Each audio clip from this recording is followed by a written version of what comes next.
아침인데 그 안에 기쁨, 소망이 가득하기를 축원합니다. 신학자 C.S. 루이스가 쓴 악마의 편지라고 하는 책에 이런 이야기가 있습니다. 영국의 한 신사가 일주일에 한 번씩 도서관에 가서 책을 읽는 습관이 있었습니다. 도서관에 가서 하루는 습관을 따라서 책을 읽는데, 책을 고르는데 마침 종교서적이 눈에 띄었습니다. 그가 마음속에 갑자기 하나님에 대한 호기심이 생겼습니다. 하나님은 어떤 분일까? 그분은 나와 어떤 관계에 있을까? 자, 그가 이런 생각을 할 때에 그의 마음속에 사탄이 찾아와서 속삭였습니다. 그런 골치 아픈 생각은 무엇 때문에 하니? 곧 점심시간인데 쓸데없는 생각하지 말고 밥이나 먹어. 그는 조금 전에 일어났던 하나님에 대한 생각을 억제하고 식당으로 갔습니다. 점심을 먹는데 또다시 하나님에 대한 생각이 떠올랐습니다.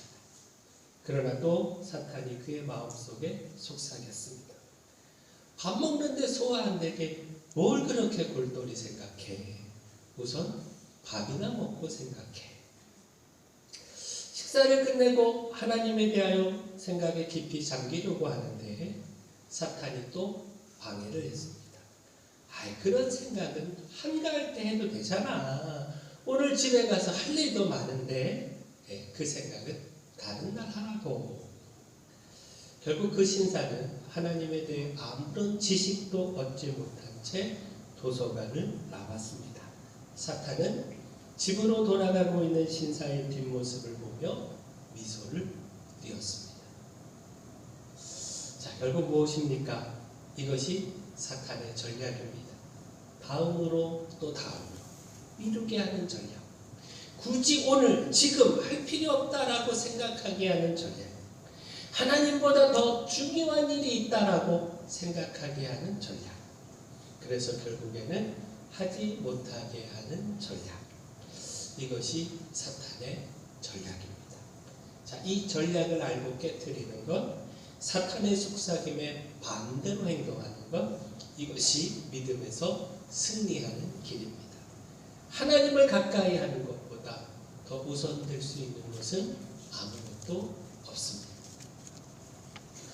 자, 사탄이 우리로 하여금 그 무엇보다 생각하지 못하게 하는 것, 방해하고자 하는 것, 바로 부활 아니겠습니까? 우리가 부활의 소망을 가지고 살아가는 것, 부활의 소망 중에 또 생명을 품고 살아가는 것, 부활이 있기에 오늘의 십자가, 오늘 믿음으로 살아가는 것, 삶에 지나가게 되는 여러 고통과 아픔, 이 모든 것들을 소망으로 이겨가는 것. 자, 이것을 방해하는 것 아니겠습니까? 부활을 소망으로 품고 살아가면 어떻게든 다른 생각으로 우리의 마음을 돌리고 부활의 소망을 끊어내려고 하지 않겠습니까? 부활은 가짜라고. 그것이 말이 되느냐고. 그 부활이 아무 소망, 아무 능력 되지 않는다고. 너와는 아무 생각이 없는 일이, 아무 상관이 없는 일이라고. 우리를 그 부활과 그 소망에서 멀어지게 하지 않겠습니까?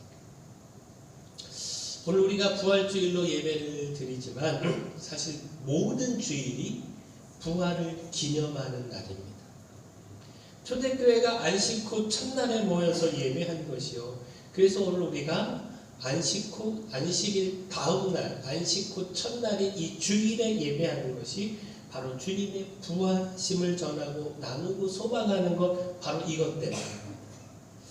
따라서 우리가 어제까지 사순절 보냈죠? 그렇습니다만 사순절에서 주일은 다 빠집니다. 사순절이 시작되는 제2수요일, 제2의 수요일부터 부활절 전날 토요일까지 그 기간에 들어있는 주일을 다 빼야 40일이 됩니다. 주일은 주님의 부활을 기념하는 날이기에 십자가 고난을 묵상하는 그 사순절에 포함하지 않는 겁니다. 따라서 오늘 이 부활주일뿐만 아니라 매주일 우리가 예배하면서 주님의 부활을 기억해야 하고 그 부활로 인하여 소망을 가져야 합니다. 이 세상에서 믿음의 삶으로 겪는 그 고난과 아픔을 부활의 소망으로 우리가 매주일 드리는 그 예배 속에서 부활의 주님을 만나고 경험하고 부활의 소망을 품어 능히 이겨가야 한다라는 겁니다. 따라서 기억할 것, 두려움이 아닌 기쁨입니다. 부활의 편에 서서 두려움이 아니라 기쁨을 가져야 하고요. 또 부활의 빛에 비추어서 두려움이 아니라 기쁨이라고 하는 사실을 깨닫고 기뻐해야 합니다. 그 부활의 빛으로 비추어 보면요, 기쁜 일인데 결코 두려워할 일이 아닌데 두려워하는 것, 이건 몰아내야 한다라는 거예요. 자, 2절에요. 예수님의 부활과 더불어 큰 지진이 나고 주의 천사가 하늘로부터 내려와서 돌을 물려냈습니다. 지키던 자들이 그것을 보고 무서워하며 떨며 죽은 사람과 같이 되었다. 한마디로 기절했다는 것이죠. 그리고 예수님의 무덤을 찾았던 여인들, 안식 후 첫날 예수님의 시신의 발을 향유를 가지고 찾아왔던 이 여인들도 이 모든 일을 보고 두려워했다라는 겁니다. 자, 그런데 5절에 천사가 여자들에게 말하여 이르되 너희는 무서워하지 마라. 너희는 무서워하지 마라. 우리가 이 구절을 좀 주목하면 좋겠습니다. 경비병들은 무서워하는 게 맞습니다. 그들은 당장 예수님 십자가 반대편에 서 있던 사람들이죠. 예수님에 대한 사랑도 없는 사람들. 명령을 받고 하는 일이긴 하지만 어쨌든 헛된 생각. 제자들이 예수님의 시신을 훔쳐가고서는 예수가 부활했다고 거짓 소문을 낼 수 있다. 이런 헛된 생각으로 예수님의 부활 반대편에서 예수님의 시신을 훔쳐가지 못하게 하겠다고 그 무덤을 지키던 사람들. 그렇게 예수님의 부활에 그 권능과 기적의 역사에 무서워하는 것 맞습니다. 부활은 있을 수 없는 일이라고 생각하며 그 제자들이 가짜게 부리고자 하는 꼼수, 시신을 훔쳐가려고 하는 이 꼼수, 이건 시도도 조차 못하게 하겠다 이렇게 생각하며 그렇게 무덤 앞을 지키고 있었을 테니 천사가 내려와 무덤 문을 열고 예수님이 그 권능으로 부활하시는 모습을 보고 그 눈으로 직접 목격하고 얼마나 두렵고 얼마나 무섭겠습니까? 그렇게 너무나도 큰 두려움에 기절을 해버린 것이죠. 그러나 여인들은 다르다. 이 여인들은 예수님의 부활 반대편에 서 있던 사람들이 아닙니다. 예수님께서 전하신 이 부활의 말씀을 절대적으로 믿지는 못했지만 예수님의 십자가 죽음에 너무나도 큰 슬픔과 절망에 처하고는 말았지만 그러나 누구보다 예수님 편에서 예수님을 사랑하며 예수님을 따르던 사람들입니다. 예수님의 부활을 누구보다 기뻐할 사람들입니다. 그러니 지금 예수님의 부활의 현장을 목격한 지금 무서워할 것이 아니라 기뻐해야 한다. 그 여인들에게는 무서워하지 말라라고 하는 당연한 말씀이 주어졌다. 자, 오늘 우리도 예수님 사랑하는 사람들 아닙니까? 무엇보다 성경을 통하여 예수님의 부활을 목격하고 또 목격하고 그러므로 부활을 확신하며 믿음을 갖고 있는 사람들 아니겠습니까? 자, 우리 믿음의 삶에 당장 알 수 없는 두려움의 사건들이 일어날 수 있습니다. 뜻하지 않는 사건, 사고로 두려워할 수밖에 없는 그런 일도 겪을 수 있습니다. 그러나 우리는 믿음의 사람으로 예수님의 부활을 목격하고 그 부활을 소망하는 사람들로 그 두려움을 이길 수 있어야 합니다. 무엇보다 부활의 빛으로 그 두려움의 사건을 비추어서 정말 그것이 두려워할 일인가 아니면 기뻐할 일인데 잘못 두려워하고 있는 것은 아닌가, 혹 사탄이 만들어낸 가짜 두려움은 아닌가, 그 두려움, 가짜 두려움에 속고 있는 것은 아닌가 우리가 바로 분별해야 합니다. 그리고 무엇보다 우리에게 있는 이 부활의 소망으로 그 모든 두려움을 이겨야 합니다. 다시 말해 예수님의 부활과 우리에게 있는 이 부활의 소망으로 모든 두려움을 이길 수 있습니다. 바라기는 우리가 이건 잊지 말고요. 부활의 소망을 항상 품어서 두려움을 이기는 삶, 두려움을 넘어 기쁨의 삶 살아가기를 소원합니다. 또한 우리가 부활주일 예배를 드리며 기억해야 되는 건 사명입니다. 부활을 전하는 사명. 두려움이 어쩔 줄 몰라 하는 것도 안 되는 일이고요. 또 사실인 부활을 부정하고 자기 욕심의 이 거짓을 전하는 것, 이것은 더더욱 안 되는 일이고, 두려움을 기쁨으로 바꾸고 부활의 확신으로 바꾸고 부활의 주님을 전하는 것. 아직 부활을 모르는 사람들, 부활의 소망을 갖지 못한 사람들, 그들에게 부활을 전해 그들도 부활을 믿고 소망을 갖게 하는 것. 이것이 우리가 부활주일 예배를 드리며 기억하고 잊지 말아야 하는 것이다 라는 겁니다. 곧 무서워 떨며 죽은 사람과 같이 됐던 이 경비병들과는 달리어 여인들에게는 사명이 주어졌습니다. 무서워하지 말라 말한 천사가 이내 예수님의 부활의 소식을 전하면서 빨리 가서 이것을 제자들에게 전하라. 예수님께서 이미 말씀하신 대로 갈릴리로 가시나니 가서 뵙게 될 것이라고 전하라. 사명을 주고 있다라는 겁니다. 자, 결국 무엇입니까? 이 말씀은요, 오늘 우리에게도 사명이 있다라고 하는 것, 부활을 목격하고 부활의 말씀을 듣고 부활의 소식을 전해야 한다라고 하는 것, 이것을 가르쳐주고 있지 않습니까? 근데 여기서 우리가 다시 비교해야 하는 것이요, 경비병들과 여인들입니다. 우리가 이 둘을 비교하면서 당연히 여인들을 본받고 따라야 한다는 것, 부정적 증인, 회피의 증인이 아니라 사명의 참 증인이 되어야 한다라고 하는 것, 이것 깨달아야 합니다. 곧 앞서 말씀드린 것처럼요, 이 경비병들은 부활의 반대편에 있다가 예수님의 부활의 그 무서움으로 기절을 했고요. 이후 11절 이하의 말씀을 보면 그 목격한 부활을 대제사장들에게 전하고 있는데, 사명의 증인이 돼서 전한 것이 아니고요, 이 일어난 일련의 사건을, 그 일들을 감추고 수습하려고 부정적 증인으로 전하고 있다는 거예요. 더욱이 부활의 사실을 전하는 것이 아니라 돈을 받고서는 제자들이 예수님의 시신을 도둑질해 갔다, 이렇게 거짓을 전했습니다. 부활의 그 놀라운 사실을 그들 경비병들 그 두 눈으로 똑똑히 목격하고서도 거기서 깨닫고 변화되는 것이 아니라 끝까지 예수님의 부활 반대편에 서고 말았다라는 것. 그러나 여인들은 사명의 증인이 됐습니다.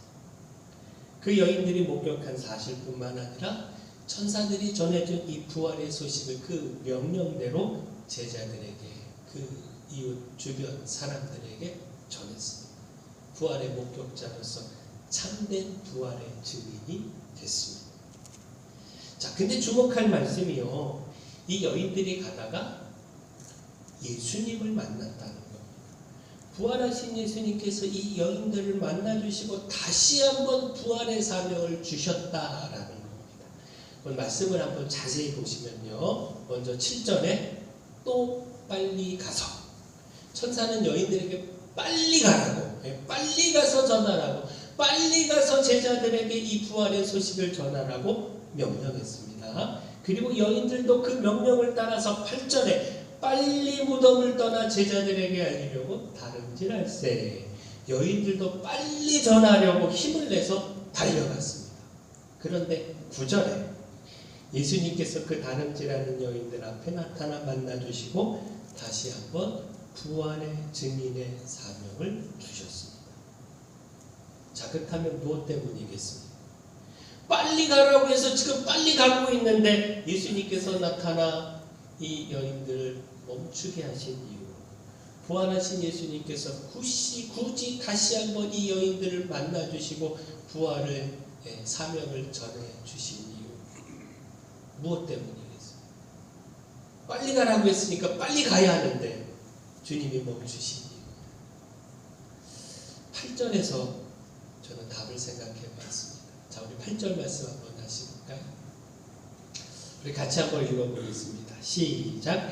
그 여자들이 무서움과 큰 기쁨으로 빨리 무덤을 떠나 제자들에게 알리려고 다름질했세. 자, 여기서 무서움과 큰 기쁨이라고 하는 구절을 주목하면 좋겠습니다. 이 여인들의 부활의 현장을 목격했고 또 천사들로부터 예수님의 부활의 소식을 들었고 그래서 큰 기쁨을 가지기는 했지만 그러나 아직 이 일에 대한 무서움, 지금 이 목격한 이 놀라운 사실에 대한 무서움, 곧 이 무서움에는 믿기 어려운 일이라는, 이 놀라운 일에 정신이 없기도 했겠지만 쉽게 믿을 수 없는 일이라고 하는 생각, 다시 말해 완전한 확신, 100% 확신, 부활에 대한 100% 확신, 이 확신을 아직 갖지 못했다는, 설령 그 확신이 99%라고 할지라도 100%가 아니라면 부활의 증인으로서의 그 사명 온전히 감당할 수 없다는, 이 무서움이라고 하는 단어 속에 아직 부활에 대하여, 예수님의 부활에 대하여 정말 이것이 사실인가? 이 놀라운 일, 이 엄청난 일이 정말 사실로 일어난 것이 맞는가? 100% 확신하지 못하는 99%의 확신, 이것을 포함하고 있다는, 그리고 이 99%, 100%가 아니면 부활의 사명으로서의, 그 부활의 증인으로서의 그 사명 온전히 감당할 수 없다라는, 그 소식을 전해 듣는 사람 중에 도마와 같은 의심이 많은 사람들이 그런 일이 어딨어, 새벽이나 잘못 본 걸 거야, 놀란 마음에 잠시 헛것을 본 걸 거야, 만약 이렇게 말하며 부정한다면 흔들릴 수밖에 없습니다. 헛것이 아니라고, 정말 예수님이 부활하셨다고 확신으로 전하기 어렵다. 근데 예수님 만났습니다. 직접 만났습니다. 그저 무덤 문이 굴려간 것, 그리고 천사를 만나서 부활의 소식을 들은 것, 이것을 넘어서 부활하신 예수님을 직접 눈으로 보고 직접 그 사명을 받았습니다. 자, 그러면 달라지지 않겠습니까? 99%가 아니라 100%로 바뀌지 않겠습니까? 이 무서움과 큰 기쁨에서 무서움은 사라지고 큰 기쁨만 더 크게 남아서 흔들리지 않고 주님의 부활을 전하지 않겠습니까? 결국 무슨 말씀을 드리려고 하느냐, 우리에게 이런 확신이 있어야 한다. 부활에 대한 확신. 오늘 우리가 부활주일 예배를 드리면서 부활의 증인이 되어야 한다라고 하는 사실, 거짓 증인이 아니라 참 증인이 되어야 한다는 사실, 이 사명을 깨달아야 하고요, 이 사명을 위하여 확신이 필요하다. 100% 확신. 부활의 주님을 만나 그저 이 성경에서 글로 읽고 눈으로 보는 것 말고, 제가 여러분에게 예수님 부활하셨습니다, 제 입술로 전해지는 것, 이거 듣는 것 말고요, 직접 찾아오시는 그 부활의 주님, 그 부활의 예수님을 만나 그 예수님을 통하여 직접 듣는 것. 그러므로 우리 안에 남아있는 모든 무서움은 전부 기쁨으로 바꾸고 100% 확신 중에 흔들리지 않고 부활의 증인으로서의 삶을 감당해야 한다. 부활절 아침 오늘 예수님께서 우리를, 여러분 모두 한 사람 한 사람을 찾아가실 텐데, 그저 성경 속에서 글로 예수님 부활하셨습니다 눈으로 보고 제 입술로 전하는 부활의 소식, 그저 저를 통해서 간접적으로 듣는 것 말고, 오늘 부활하신 예수님이 여러분 한 사람 한 사람 찾아갈 때 그 예수님 만나실 수 있기를 축원합니다. 그 만남이 여러분의 부활의 확신을 100%로 바꿀 거고요, 그리고 부활의 증인으로서의 사명을 온전히 감당케 할 것입니다. 우리가 이 사명이 있음을 깨닫고 오늘 이 예배하는 시간, 부활하신 주님 여러분 찾아갈 때 다 만나시기를 축원합니다. 사랑의 주 하나님, 부활의 주님 만난 감격의 시간이 오늘 이 시간이 되기를 소망합니다. 부활의 주님을 만나고 분명한 확신 갖게 하시고 그 확신 속에 주님의 부활을 증거하는 사명을 감당하게 하여 주시옵소서. 부활로 모든 삶을 비추어 헛된 두려움, 가짜 두려움 다 떨쳐버리게 하시고 부활을 통한 기쁨의 삶, 소망의 삶 살아가게 하여